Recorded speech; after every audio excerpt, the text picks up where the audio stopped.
ఉమ్మడి రాష్ట్రంలో అత్యధికంగా ఆదాయం హైదరాబాద్ నగరం అందించడం వల్ల ఈనాడు తెలంగాణ రాష్ట్రానికి నడపడానికి అవసరమైన ఇంధనం 65% ఈ జంట నగరాల నుంచే వస్తుంది. భారతదేశంలో హైయెస్ట్ పర్ క్యాపిటా దేశంలోనే రంగారెడ్డి జిల్లా మొదటి స్థానంలో ఉంది పర్ క్యాపిటాలో. అంటే ఆనాడు కాంగ్రెస్ పార్టీ తీసుకున్న నిర్ణయాలు అభివృద్ధి కార్యక్రమాలే కాదు, సంక్షేమం, ఆరోగ్యశ్రీ కావచ్చు, రైతు రుణమాఫీ కావచ్చు, సాగునీటి ప్రాజెక్టులు కావచ్చు, ఇట్లాంటి ఏ ప్రాజెక్టులు తీసుకున్నా ఉచిత కరెంటు కావచ్చు, ప్రతి పథకాన్ని పకడ్బందీగా ఇందిరమ్మ ఇండ్లు స్కై ఇస్ ద లిమిట్, దళితులకు, గిరిజనులకు, ఆదివాసీలకు 25 లక్షల ఎకరాల అసైన్మెంట్ భూములు, 10 లక్షల ఎకరాల పోడు భూముల పట్టాలు, 2006 అటవీ హక్కుల చట్టాన్ని తీసుకొచ్చి భూమి కోసం, భుక్తి కోసం, విముక్తి కోసం కొట్లాడుతున్న ఆదివాసీలకు భూ యజమానులను చేసి నిజాం సర్కారు మీద తిరగబడ్డ ఆనాటి రాజుల మీద రాజ్యాల మీద పోరాటం జరిగిన సర్దార్ సర్వాయి పాపన్న నుంచి మొదలు పెడితే చాకలి ఐలమ్మ వరకు జరిగిన పోరాటాలన్నీ కూడా భూ పోరాటాలే, సాయుధ రైతాంగ పోరాటాలు. వాళ్ళ వారసత్వం కిందకు వచ్చిన నక్సల్బరి దున్నేవాడికి భూమి అనే నినాదం ఇస్తే ఆ నినాదాన్ని తూచా తప్పకుండా అమలు చేసిన పార్టీ కాంగ్రెస్ పార్టీ. పివి నరసింహారావు గారు, శ్రీమతి ఇందిరాగాంధీ గారు అగ్రికల్చర్ సీలింగ్ యాక్ట్ తీసుకొచ్చి జమీందారుల దగ్గర, జాగీర్దారుల దగ్గర, భూస్వాముల దగ్గర ఉన్న లక్షలాది ఎకరాల భూములను ప్రభుత్వం తీసుకొని అసైన్మెంట్ పట్టాల మీద భూములు పంచిపెట్టడం వల్ల ఈరోజు దళితులు, గిరిజనులు గ్రామాలలో తలెత్తుకొని తిరగగలుగుతున్నారు. మేము భూ యజమానులము.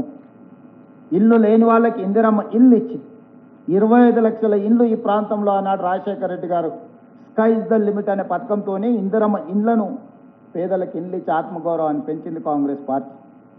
ఒకవైపు అభివృద్ధిని, ఇంకొక వైపు సంక్షేమాన్ని బ్యాలెన్స్ చేసుకుంటూ ఒక గుడ్ గవర్నెన్స్, ఒక ట్రాన్స్పరెంట్ గవర్నెన్స్ అందించి ఆ 10 సంవత్సరాలు నిరంతరం కాంగ్రెస్ పార్టీ రాష్ట్రం, కేంద్రం సమన్వయంతో పనిచేయడంతో ఆ రోజు మెట్రో కట్టుకోవడానికి జైపాల్ రెడ్డి గారు అనుమతి ఇవ్వడమే కాదు, వాయబుల్ గ్యాప్ ఫండ్ అని కేంద్ర ప్రభుత్వం నుంచి అదనంగా 100 కోట్ల రూపాయల నిధులు ఇవ్వడంతో ఈరోజు హైదరాబాద్ నగరానికి మెట్రో రైలు వచ్చింది. ఇవన్నీ చరిత్రలో చంద్రశేఖరరావు గారు చెరిపేస్తే జరిగే సత్యాలు కావు. వారు ఏదో అనుకుంటున్న వీటిని మసిబూసి మాయరడ్కాయ చేసి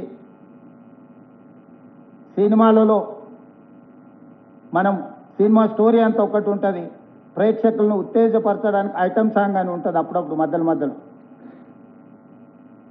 అలాంటిని ఆదర్శంగా తీసుకొని కేటీఆర్ గారు ప్రచారాలు చేసి కాంగ్రెస్ పార్టీ మీద దుమ్మెత్తడానికి ప్రయత్నం చేస్తున్నాడు, దుమ్మెత్తిపోయడానికి. ఆయన ఎన్నికల ప్రచార సరళిని ఒకసారి గమనించండి. ఈ మధ్యకాలంలో వచ్చిన పుష్పలో శ్రీలీల ఐటమ్ సాంగ్ను చూడండి, ఏమైనా తేడా ఉందా?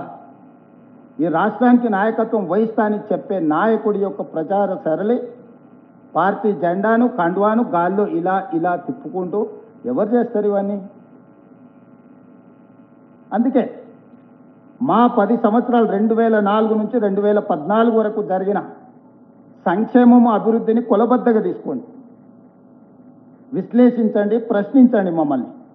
2014 నుంచి 2026 వరకు ఆల్మోస్ట్ డిసెంబర్ 2023 వరకు వాళ్ళే ఉన్నారంటే ఆల్మోస్ట్ 10 years.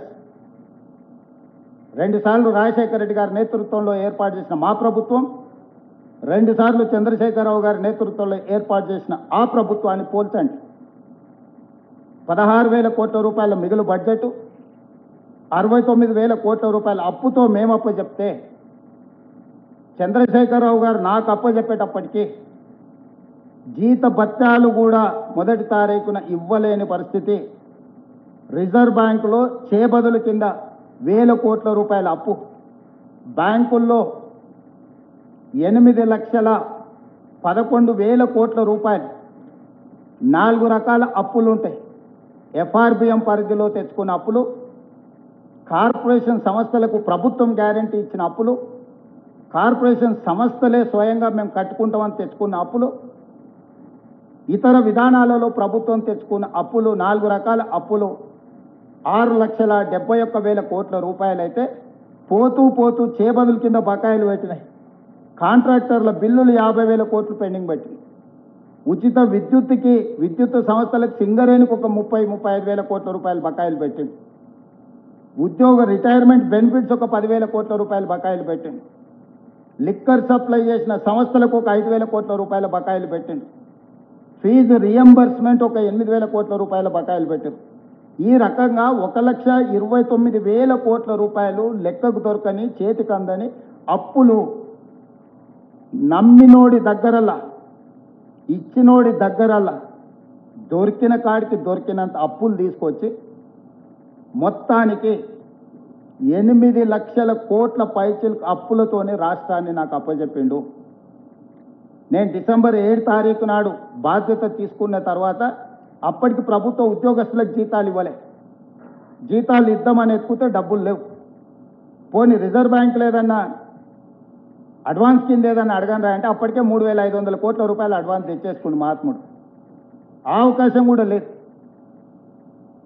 అంటే పూర్తిగా రాష్ట్రాన్ని దివాలా తీయించి లాస్ట్ థ్రెడ్ మీద తెగితే పాతాళంలో పడిపోయే స్టేజ్లో మాకు అప్పచెప్పింది.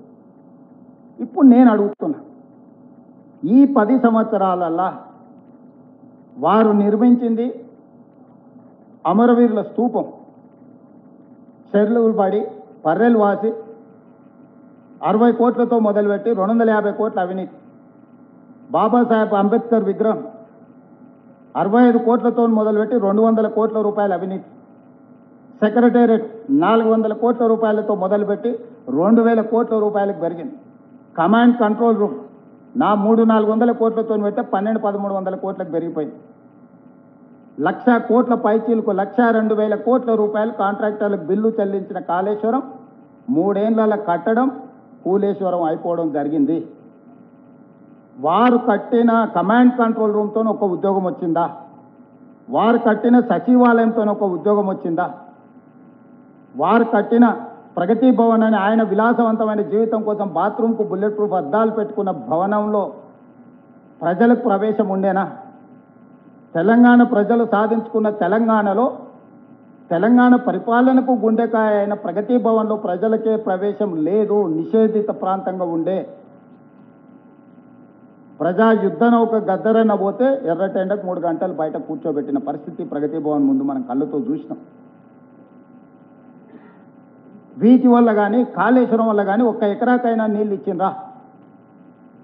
కాళేశ్వరం లేకుంటే ఈరోజు భారతదేశంలోనే అత్యధికంగా వరి ధాన్యాన్ని ఉత్పత్తి చేసి 1 సంవత్సరంలో 2,85,00,000 మెట్రిక్ టన్నుల వరి ధాన్యాన్ని ఉత్పత్తి నా ప్రభుత్వం సాధించింది. భారతదేశంలోనే ఉమ్మడి రాష్ట్రంలో కూడా ఆంధ్రప్రదేశ్ తెలంగాణ కలిసి కూడా ఆనాడు ఈ స్థాయిలో వరి ధాన్యాన్ని ఉత్పత్తి చేయలేదు. 65 లక్షల ఎకరాల వరి పండించి ఒక సీజన్లో, ఇంకొక సీజన్లో 54 లక్షల ఎకరాల వరిని పండించి 2 సీజన్లు కలిపితే దాదాపుగా 1,10,00,000 15 లక్షల ఎకరాలల్లో వరి ఉత్పత్తి చేసి 2,85,00,000 మెట్రిక్ టన్నుల వడ్లను ఉత్పత్తి చేసిన ప్రభుత్వం మాది.